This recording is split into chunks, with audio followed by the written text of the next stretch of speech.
Banyak orang pasti taunya eksorsisme itu dari film. Tapi ya sebenarnya eksorsisme itu beneran ada di dunia dan sekeliling kita. Karena ya memang eksorsisme itu proses pengusiran setan atau makhluk halus dari tubuh seseorang yang dipercaya ya dia emang kerasukan. Tadinya gue gak kebayang proses eksorsisme itu kayak gimana. Tapi setelah denger cerita temen gue akhirnya tahu proses eksorsisme itu kayak gimana. Jadi ini pengalaman keluarga temen gue yang tinggal di Pulau Sumatera. Jadi sekitar tahun 2017, waktu temen gue namanya Mira pulang kampung bareng kakak perempuannya. Di situ tuh dia baru tahu hal-hal yang selama ini dia nggak pernah tahu sebelumnya. Jadi keluarganya dia itu tinggal emang di desa-desa pedalaman Sumatera. Nah pas dia pulang ke sana, Mira tinggal di rumah tantenya bareng sama om, tante, dan kakaknya Mira. Semuanya baik-baik aja sampai di hari kelima Mira tinggal di sana. Tantenya Mira tuh kayak lebih sering ngobrol sama kakaknya Mira, dan ngobrolnya tuh kayak serius banget. Awalnya Mira gak mau ikut campur urusan mereka, soalnya jarak umur mereka tuh emang lumayan jauh juga. Kakaknya umur 28, tantenya umur 39 tahun. Selama di kampungnya Mira tuh dia cuma di rumah doang, karena lokasinya tuh di pedalaman. Terus dia tuh bingung mau kemana, mau ngapain. Paling dia cuma di rumah nonton TV, main HP. Sampai akhirnya pas malam-malam Mira yang tidur sendiri tuh denger ada suara gaduh dari kamar tantenya. Karena penasaran, Mira jalan ke kamar kakaknya. Dia ngetok pintu kamar kakaknya, terus masuk. Pas masuk, ternyata kakaknya tuh udah tidur. Dibangunin lah sama Mira. "Karina, bangun kak." Mira denger ada suara di kamar tante, kayak jerit-jerit gitu. Oh, gaduh itu sampai jerit-jeritan kayak gitu loh. Iya bener Moy. Pas kakaknya bangun tuh suara itu udah gak ada. Udah hening. Terus karena Mira juga ngeri, jadi kakaknya nyuruh Mira tidur sama kakaknya aja di kamar kakaknya. Besok paginya Mira tuh nanya ke tantenya, "Tante Asri, tante kenapa semalam teriak-teriak Tan?" Tapi anehnya ya, Tante Asri tuh gak tahu. Bahkan bilang ke Mira kalau dia tuh semalam tidur pules banget karena habis video call sama suaminya. Nah kebetulan tuh suaminya emang lagi keluar kota lah seminggu. Akhirnya Mira gak mikirin itu. Siangnya tuh Mira diajak sama Tante Asri jalan-jalan keliling desa. Mira seneng banget karena akhirnya dia tuh keluar rumah dan ngeliat sekitar kan. Kayak ke pasar, ke pedagang-pedagang. Tapi semua laki-laki tuh pada ngeliatin Tante Asri ini. Ngeliatnya kayak yang kagum, suka gitu. Padahal ya Tante Asri tuh hitungannya biasa aja gitu mukanya. Ya gak cantik-cantik amat gitu. Iya benar Bi. Okay. Dan Tante Asri kan juga udah nikah. Tapi semua orang bukan yang ngeliat ke Mira atau kakaknya yang masih gadis dan cantik, malah ngeliat ke Tante Asri. Sampai kayak ada beberapa orang yang godain Tante Asri. Terus pas udah pulang ke rumah pun Mira tuh kayak bertanya-tanya ke kakaknya, kenapa Tante Asri sebegitu disukain sama orang-orang tadi di sana. Kakaknya tuh cuma senyum-senyum aja, tapi ya tetap gak ngejawab pertanyaan si Mira ini. Akhirnya pas udah malam, Mira tidur lagi di kamar kakaknya karena dia takut denger hal-hal aneh lagi kan. Pas udah mau tidur, lagi-lagi Mira tuh denger suara. Dan kali ini tuh bukan suara orang jerit-jerit lagi, tapi kayak suara gamelan gitu. Malam-malam tuh? Malam-malam Bi. Oh. Karina pun ngedenger juga kali ini. Tapi bukannya panik, Karina malah langsung lari menuju kamar Tante Asri. Ya anjing. Nah kebetulan pintu kamarnya Tante Asri itu juga gak dikunci.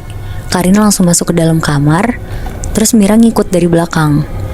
Pas Mira ngeliat, Mira tuh kaget banget ngeliat tantenya tuh lagi nari-nari Bi. Mira juga gak tahu itu tuh tarian apa. Tapi karena ada bunyi gamelan, Mira yakin kalau itu tuh tarian Jawa. Malam-malam. Malam-malam Wih. Nah pas lagi nari itu tuh matanya Tante Asri tuh melotot ngeliatin Karina.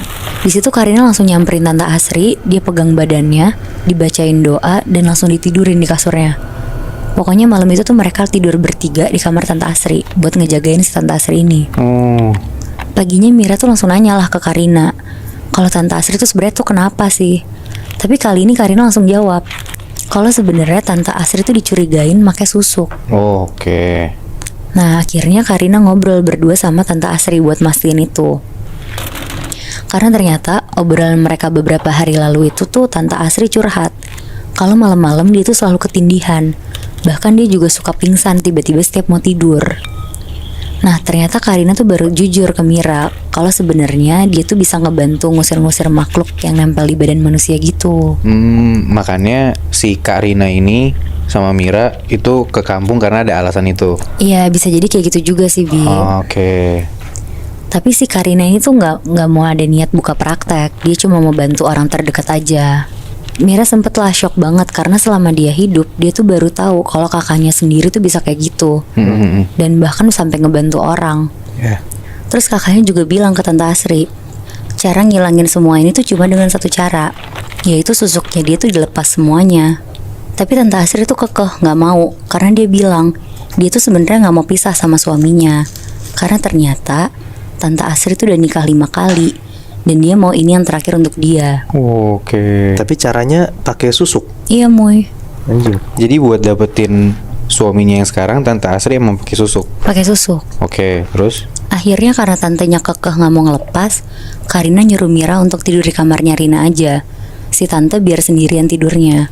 Karena ya Karina juga kasihan gitu sama Mira kalau harus ngeliat hal-hal kayak gitu kan. Sekitar jam 9 malam, lagi-lagi bener aja Mira denger suara lagi. Tapi kali ini tuh jerit-jeritan suara perempuan. Dan kedengerannya kayak bukan suara Tante Asri.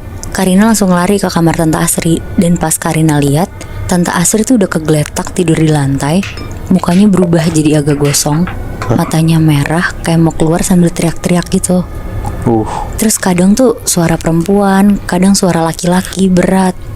Di situ Karina tuh teriak ke Mira, Mira siapin segelas air putih. Tanpa mikir panjang, Mira langsung nyiapin lah semua yang dibutuhin kakaknya. Karina juga minta tolong dibawain tali, suruh cari di rumah itu. Dan kebetulan Mira emang nemuin tali gitu loh di lemari kamar Tante Asri. Akhirnya Karina sama Mira ngegotong Tante Asri ke belakang halaman rumah. Diambil kursi, diikat pakai tali di kursi. Karena Tante Asri tuh berontak banget, dia tuh teriak-teriak terus. Di situ akhirnya mulutnya Tante Asri tuh ditutup pakai kain biar nggak terlalu berisik. Karena Mira keluarga tuh beragama Katolik, jadi Karina mau nyoba eksorsisme sederhana. Dimulai dari doa pertama yang diucapin sama Karina. Dia tuh ngucapin, dalam nama Tuhan Yesus, aku perintahkan engkau iblis keluarlah, pergilah dan sembah Yesus. Makhluk yang ada di dalam Tante Asri itu sempat ngomong, saya gak mau pergi dari badan ini. Saya gak pernah dikasih makan sama badan ini. Saya mau milikin badan ini. Karina sambil bacain doa, di gelas air putih yang udah dibacain Karina doa-doa ini tuh diciprat-cipratin sama Karina ke Tante Asri. Semakin Tante Asri ngomong, semakin dicipratin terus sama Karina sambil dibacain doa. Pas angin lagi kenceng-kencengnya dan Karina lagi nahan badan dia dan badannya Tante Asri yang diikat ke kursi itu, tiba-tiba tuh muncul 5 pocong berderet di depan mereka. Wow. Air di gelas tuh posisinya masih setengah habis, sedangkan kakaknya tuh kepengen ini tuh dihabisin semuanya. Karena setiap airnya dicipratin ke badan Tante Asri, itu tuh ada asap keluar dari badannya. Dan selalu ada hembusan angin yang kenceng banget. Sampai akhirnya air di gelas itu habis dan udah gak keluar asap dari badan Tante Asri, baru pocong-pocong itu tuh semuanya hilang. Dan angin yang tadinya kenceng banget tuh juga berhenti. Terus Tante Asri tuh langsung pingsan di kursi itu. Akhirnya langsung digotong sama Mira dan kakaknya ke kamarnya Tante Asri, digantiin baju dan dilap satu badannya sama Mira dan Karina. Dibaca-bacain doa dan gak lama Tante Asri tuh sadar. Tante Asri tuh berterima kasih banget sama Karina karena udah bantu dia. Karena Tante Asri pun ngerasa kalau dia bisa aja meninggal tadi, karena dia juga udah gak bisa ngelawan semuanya lagi sendiri. Nah beberapa hari kemudian suaminya Tante Asri tuh pulang Moibi. Tante Asri tuh ternyata langsung ditinggal gitu aja sama suaminya. Karena ternyata selama ini tuh laki-laki yang tertarik sama Tante Asri tuh orang-orang yang kena susuknya Tante Asri. Karena kan kata Karina, ternyata Tante Asri tuh masang susuk lumayan banyak di bagian mukanya. Jadi pas udah ritual eksorsisme itu beres, susuknya hilang. Iya, susuknya hilang juga Moy. Wow. Ini di daerah mana ya Sumateranya, Nat? Di Sumatera. Di mananya? Jambi. Di Jambi. Iya. Gue tapi baru denger ini sih, maksudnya setahu gue tuh kalau eksorsisme itu tuh biasanya pendeta atau romo yang ngelakuin.